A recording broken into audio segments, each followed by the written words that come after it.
Lo que quería ver era el versículo 1 principalmente, de Gálatas 5, y vamos a ver también lo que alcancemos del resto del pasaje.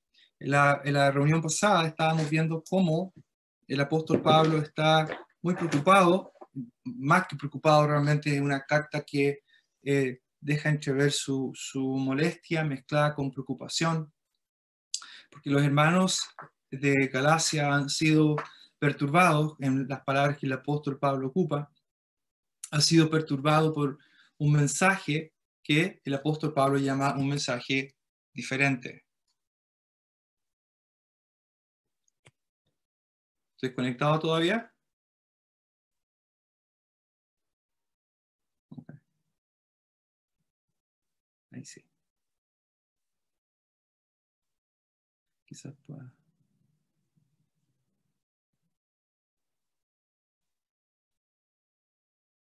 Can you hear me, Gareth?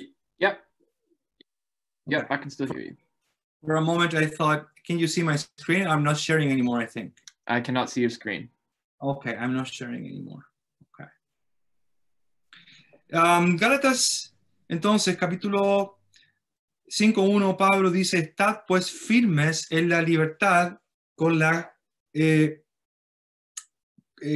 la libertad con la que Cristo nos hizo firmes. El pasaje aparentemente comienza una nueva sección, lo cual creo que es así. Comienza una nueva sección, pero las palabras que el apóstol Pablo está usando aquí están fuertemente conectadas con el párrafo anterior, ¿ya? El párrafo anterior, el apóstol Pablo ha usado una figura, una metáfora, una alegoría, que es la palabra que él ocupa, entre Sara y Agar. Y esta alegoría ha servido para llegar a un punto conclusivo en el versículo 31, cuando Pablo dice: de manera, hermanos, que no somos hijos de la esclava, sino de la libre. Ahora, recuerden que cuando la Biblia se escribió, ¿verdad? Se escribió en griego, el Nuevo Testamento, no había puntuación, no había separación, no había números de capítulo y no había números de versículo.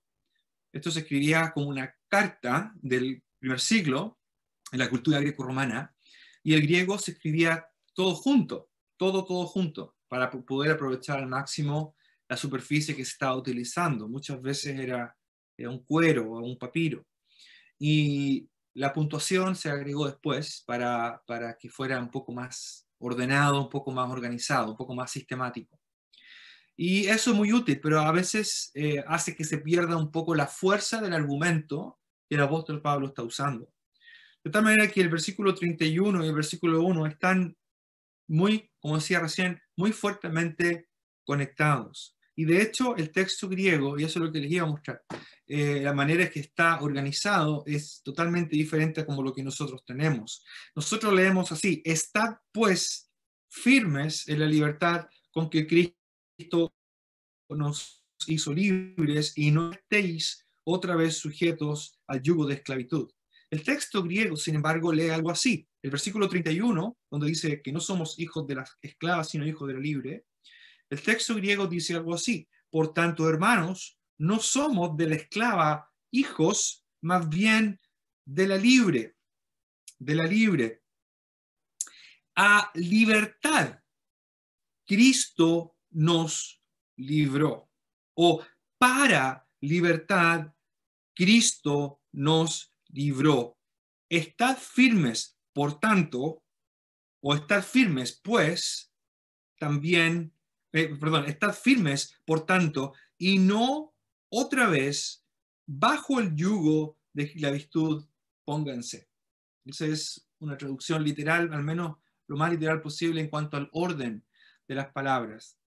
Y lamentablemente la traducción española, no vi otras traducciones, no sé cómo serán las traducciones en inglés, no captan la fuerza de lo que Pablo está diciendo. Cuando él dice, de manera, hermanos, no somos de la esclava hijos, sino más bien de la libre. El texto griego termina con la palabra libre, con el adjetivo, y luego Pablo incluye el sustantivo, para libertad, usando el mismo vocablo, pero el sustantivo.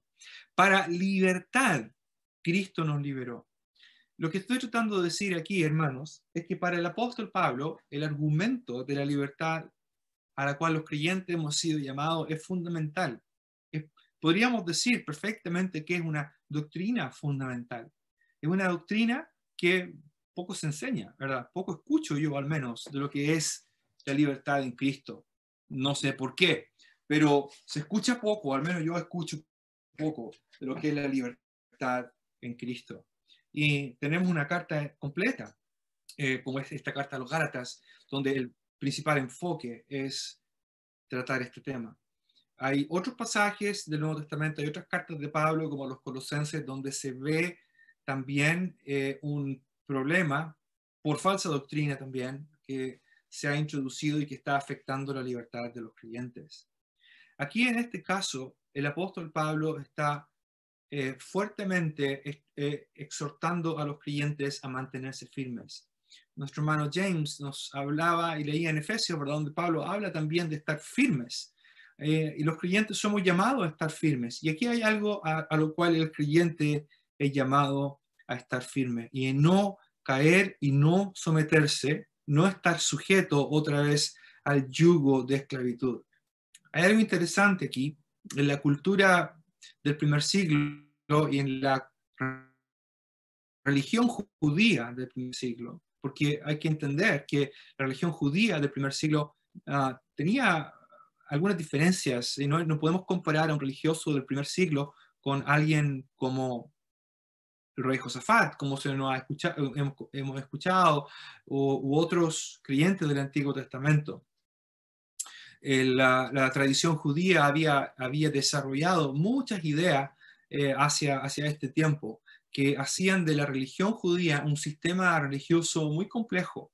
Y por supuesto ellos usaban la ley. La ley no es mala. La ley de Moisés es buena. El mismo apóstol Pablo lo dice cuando escribe a los romanos, ¿verdad? La ley es santa, es justa, es buena. El problema es que la estaban usando mal. Algo similar vemos cuando Pablo escribe a Timoteo, los problemas que habían en Éfeso, cuando Pablo habla de algunos que quieren ser maestros de la ley, pero están usando la escritura mal, están usando mal el Antiguo Testamento. Y esto es importante porque el apóstol Pablo justamente cuando escribe a los Gálatas para refutar el argumento legalista de que la circuncisión era necesaria para ser plenamente aceptado por Dios, para ser completamente parte de las promesas de Dios, el apóstol Pablo justamente ocupa la Torá. La Torá, la ley, ¿verdad? Realmente la palabra, el concepto, desde mi punto de vista más correcto, es el concepto Torá.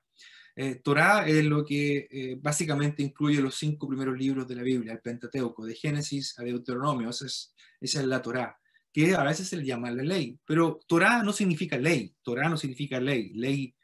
Torá significa otra cosa, Torá significa instrucción. Torá, el vocablo Torá viene de un vocablo que significa, un verbo que significa enseñar o instruir.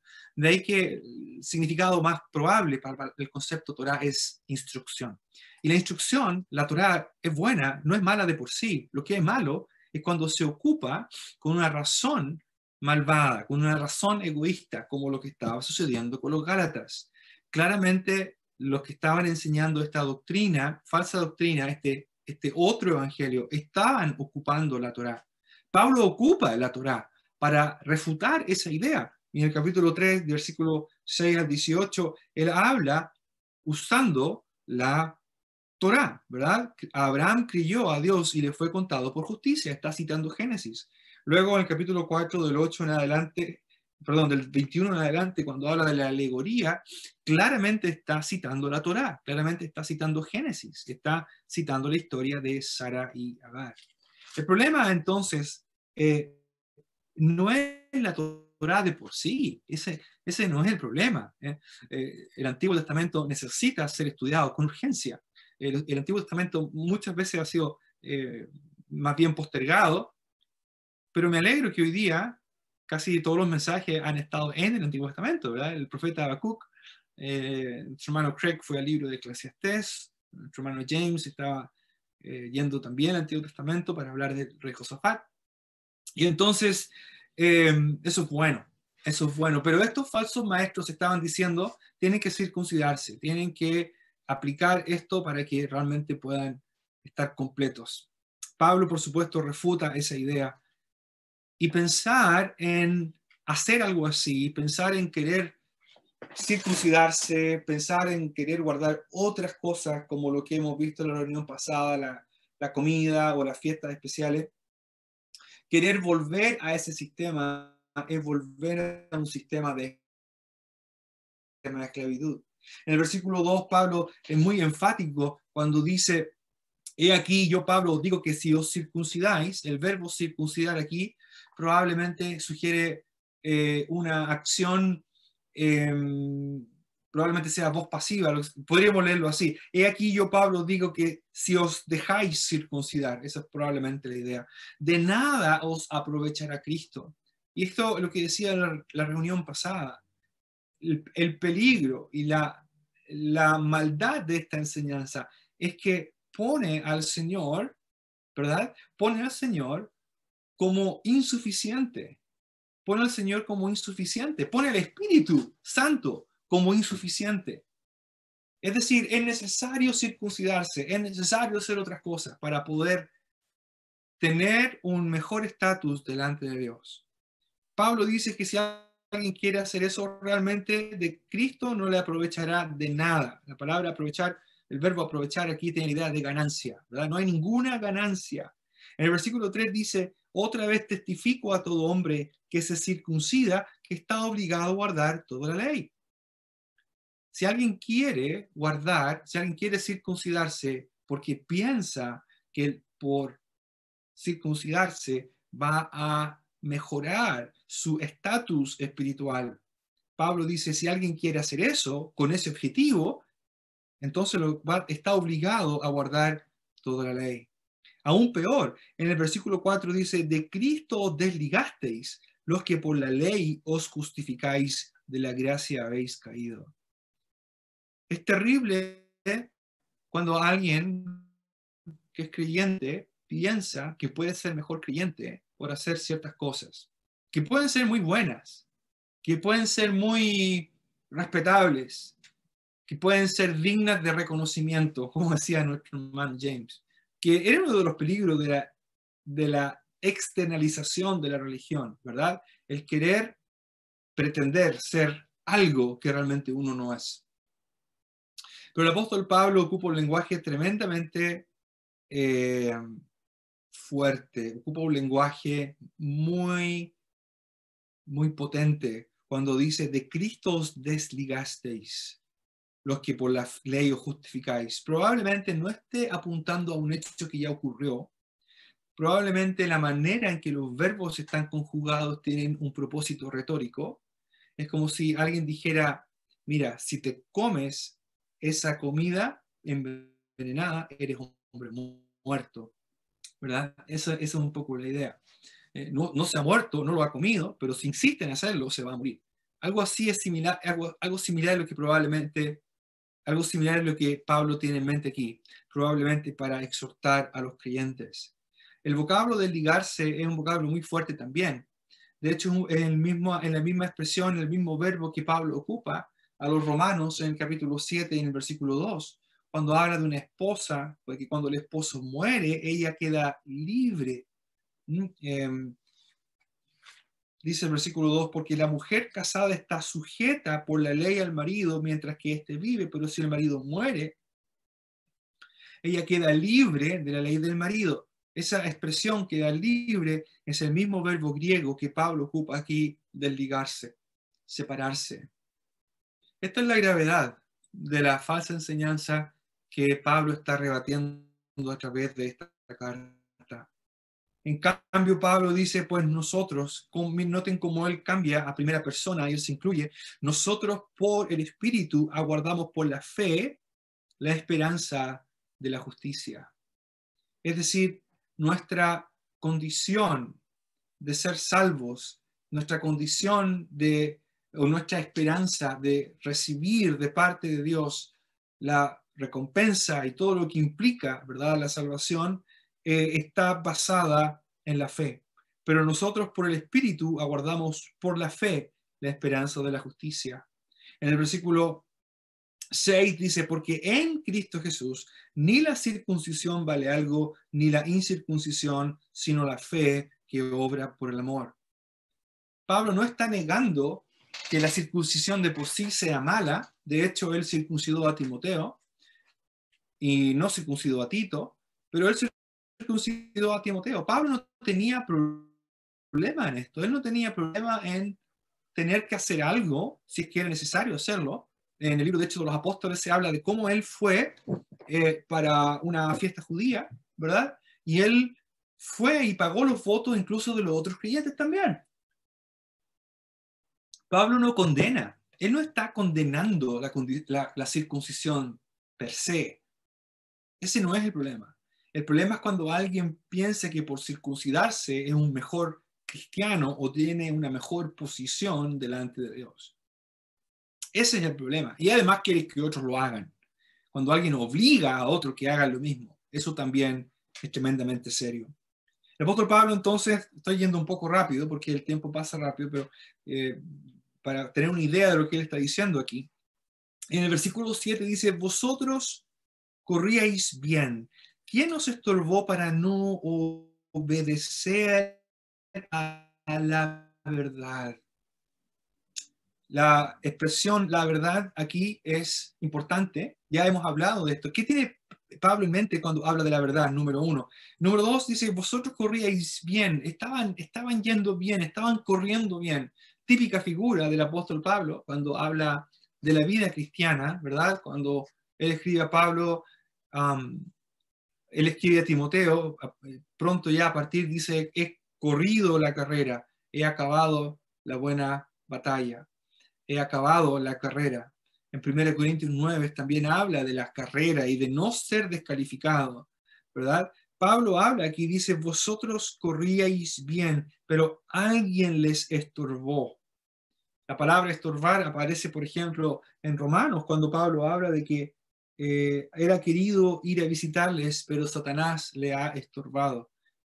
Aquí lo que Pablo dice quién, no, probablemente no es que él no sepa quién fue, más bien la pregunta retórica apunta hacia reconocer y darse cuenta que aquellos que le han estorbado están haciendo la obra del enemigo, no están haciendo la obra de Dios. Vosotros corríais bien. ¿Quién os estorbó para no obedecer a la verdad? El vocablo obedecer, el vocablo persuasión del versículo 8 son vocablos que vienen de la misma raíz. Por tanto, el apóstol Pablo probablemente está haciendo aquí un juego de palabras para mantener la conexión, para mantener el hilo de la idea que él quiere transmitir. Pero como decía hace un momento atrás, la expresión obedecer a la verdad es muy importante en Gálatas. En el capítulo 3, versículo 1, dice, oh Gálatas insensatos, ¿quién os fascinó para no obedecer a la verdad? A vosotros, ante cuyos ojos Jesucristo fue ya presentado claramente entre vosotros como crucificado. El versículo dice, esto solo quiero saber de vosotros, ¿recibisteis el Espíritu por las obras de la ley o por el oír con fe? Noten cómo Pablo vincula esta idea de obedecer a la verdad. Y probablemente obedecer a la verdad no solamente sea una expresión como en Pedro, que implica creer el Evangelio, sino que también vivir el Evangelio. Ya lo hemos leído en el capítulo 2, versículo 1, capítulo 2, versículo 5, cuando habla de que el apóstol Pablo rehúsa someterse a aquellos falsos hermanos, dice, a los cuales ni por un momento accedimos a someternos para que la verdad del Evangelio permaneciese en o con vosotros. Y en el versículo 14 del capítulo 2, Pablo recriminando a Pedro, dice, pero cuando vi que no andaban rectamente conforme a la verdad del Evangelio. Así que la verdad muy probablemente se refiere a la verdad del Evangelio, lo que hemos creído y lo que seguimos creyendo y lo que seguimos practicando. El Evangelio se traduce en vidas prácticas que son consecuentes con la fe y con la gracia que hemos recibido de Dios. El creyente no necesita agregar algo externo para mejorar esa condición. El creyente no necesita agregar cosas que a los ojos de los demás pueden ser muy valiosas desde el punto de vista humano, pero que no lo hacen más santo o no lo favorecen mayormente a los ojos de Dios. La libertad a la que Pablo apunta aquí es entonces al completo desarrollo de una persona que ha sido revestida de Cristo. Esa persona, esa hermana, ese hermano, ahora está en las condiciones, ha sido librado del yugo del pecado para poder llegar a ser lo que Dios quiere que sea. Antes de creer en el Señor, antes de ser salvado por gracia, por medio de la fe, eso no podía ocurrir. La ley no podía producir eso. La ley lo que hacía más bien era dejar en evidencia que nadie podía hacer eso. La ley funcionaba como un ayo, como dice el apóstol Pablo a los Gálatas, a fin de conducirnos a Cristo, de llevarnos al verdadero remedio. Pero eso es toda la función desde el punto de vista de la convicción que la ley tenía. Pero es finalmente Cristo, su acción en nosotros, al ser revestidos de Él, que el creyente está capacitado para vivir libremente. La libertad, entonces, como decía hace un momento atrás, en la reunión pasada, no significa hacer lo que uno quiere. Hacer lo que uno quiere realmente es más bien sinónimo de otra clase de esclavitud, que es el egocentrismo. La libertad en Cristo significa que ahora el creyente está juntamente crucificado con Él, y lo que ahora lo vive en la carne, lo vive en la fe del Hijo de Dios. El creyente es llamado a desarrollar esa libertad en Cristo. A ver si alcanzamos a ver un poquito lo que sale más abajo. Voy a volver al texto de Gálatas 5. Dice en el versículo 8, esta persuasión, yo decía que la palabra persuasión es de la misma raíz de la palabra obedecer, esta persuasión no procede, no viene del que os llama. Esta expresión llamar también es importante para el apóstol Pablo. El apóstol Pablo ha hablado de sí mismo como alguien que fue llamado por el Señor. En el capítulo 1, versículo 15, él habla y dice, pero cuando agradó a Dios, que me apartó desde el vientre de mi madre y me llamó por su gracia, revelar a su Hijo en mí para que yo le predicase entre los gentiles, etcétera, etcétera. Él fue llamado. Pero el mismo vocablo aparece también aquí en el capítulo 5, versículo 13, cuando Pablo dice, porque vosotros, hermanos, a libertad fuisteis llamados. Esto es consistente con lo que vemos en el versículo 1, cuando el apóstol Pablo dice, ¿verdad? Y yo leí lo que el texto griego refleja, dice, para libertad Cristo nos libertó. Para libertad Cristo nos libertó. Estad por tanto firmes. Estad por tanto firmes. No se creen la mentira. Aunque venga un ángel del cielo, dice Pablo en el capítulo 1. Aunque venga un ángel del cielo, así dice. Si aún nosotros o un ángel del cielo os anunciare otro evangelio diferente del que os ha anunciado, sea maldito, sea anatema.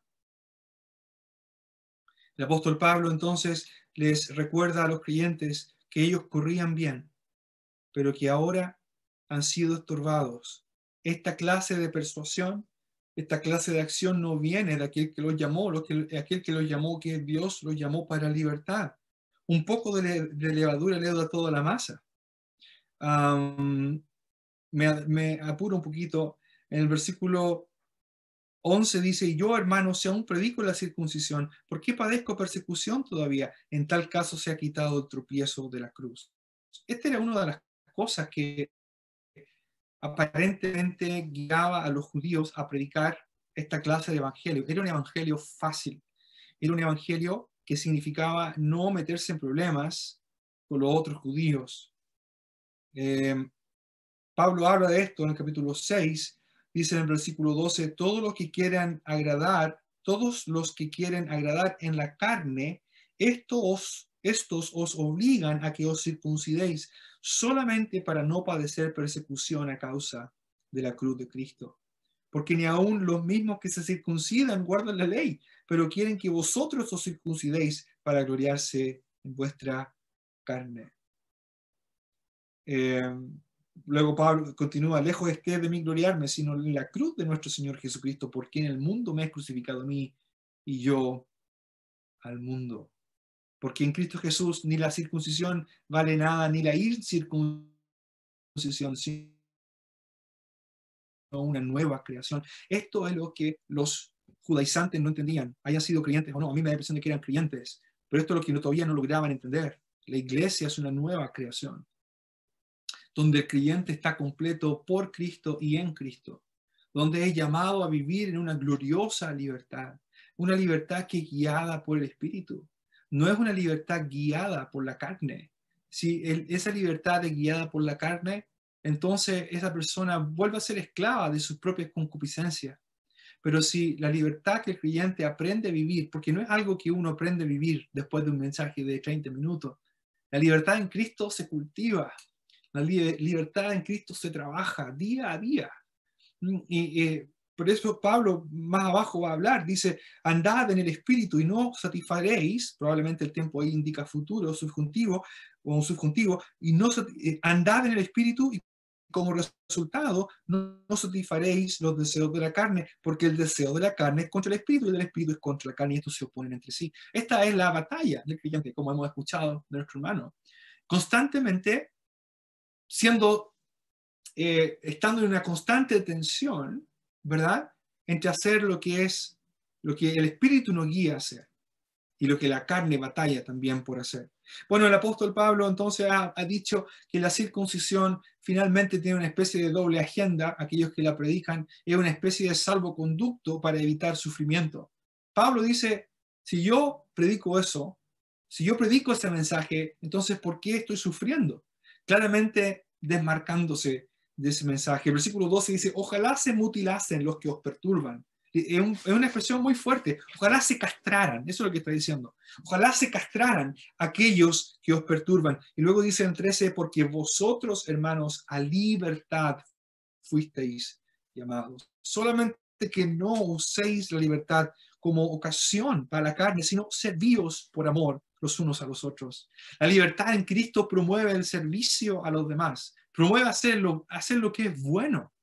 Por eso el apóstol en el capítulo 6 dirá, así que, versículo 10, 9, no nos cansemos pues de hacer bien, porque a su tiempo segaremos si no desmayamos. Así que según tengamos oportunidad, hagamos bien a todos y mayormente a los de la familia de la fe. Somos libres para servir a otros, somos libres para ayudar a otros, somos libres para poder mostrar en nuestra vida lo que Pablo llama aquí el fruto del Espíritu. El hecho de que la ley no es mala de por sí, queda claro en el versículo 14 del capítulo 5, cuando Pablo dice, toda la ley en esta sola palabra se cumple, amarás a tu prójimo como a ti mismo. El problema no es la ley, el problema no es la Torá, el problema es que está siendo mal utilizada con fines personales. En este caso, los falsos maestros, que en el caso de Timoteo, ahí en Éfeso, buscaban ganancias deshonestas. En el caso de acá, aparentemente evitaban sufrir por causa de la cruz de Cristo. Y de hecho fue aquí en Galacia donde Pablo sufrió, fue apedreado en Listra, ¿verdad? Si no me equivoco, en Iconio, en una de esas ciudades. Fue en esa zona de Galacia donde él fue perseguido, atacado por los judíos. Llegar a predicar a esa zona, entonces un mensaje que decía que la circuncisión ya no era necesaria para recibir todas las promesas de Dios o para ser justificado delante de Dios, obviamente iba a atraer un profundo rechazo de una religión que estaba bastante presente en esa zona. Pablo dice en el versículo 13, solamente que no uséis la libertad que tenéis en Cristo como ocasión para la carne. ¿Y qué es la carne? Bueno, Pablo va a hablar de eso más aquí abajo, ¿verdad? Voy a hablar varias veces de la carne. El 16 ya lo leí, el 17 también lo leí. Dice, porque el deseo de la carne es contra el espíritu y el del espíritu es contra la carne. El 18, pero si sois guiados por el espíritu, no estáis bajo la ley. Y manifiestas son las obras de la carne, que son adulterio, fornicación, inmundicia, lascivia, idolatría, hechicería, enemistades, pleitos, celos, iras, contiendas, disensiones, herejías, envidias, homicidios, borracheras, etc. Cosas semejantes a estas. Pablo dice, los que practican estas cosas no heredarán el reino de Dios. Y esta es la cuestión, hermanos. Alguien podía circuncidarse y sin embargo podía seguir siendo un lascivo. Alguien podía circuncidarse y sin embargo podría ser una persona que armaba pleito. Alguien podía circuncidarse o no comer ciertas comidas, o vestirse de cierta manera, o respetar ciertas reglas y sin embargo tener envidia. ¿Se da cuenta? No es lo externo lo que produce crecimiento espiritual. Es la libertad en Cristo, una profunda, constante, íntima comunión con Dios, lo que va a ir produciendo y desarrollando esta libertad. Libertad que no es para hacer lo que uno quiere, es para poder crecer y ser hecho conforme a la imagen de nuestro Señor Jesús. Obviamente de esto se trata la vida cristiana. La vida cristiana se trata de ir desarrollando este carácter, de ir viviendo esta libertad. Ojalá que podamos aprender lo que significa ser libres en Cristo, lo que significa la libertad gloriosa a la cual hemos sido llamados. Y no nos dejemos esclavizar por cosas que a veces se hacen, muchas veces por el miedo al que dirán, qué es lo que van a decir, qué es lo que van a comentar. Eso es muy parecido a lo que estaba pasando en Galacia. Y si alguien no hace lo que otros dicen, entonces es catalogado, es tachado, eliminado de los creyentes piadosos. Es visto como un creyente de segunda categoría. Eso es un pecado, hermanos. Eso es un pecado. Y el apóstol Pablo diría con toda su fuerza, estad firmes en la libertad con la cual Cristo nos ha hecho libres. Porque a libertad fuisteis llamados. ¿Para qué es esta libertad? Para manifestar el fruto del Espíritu. ¿Para qué es esta libertad?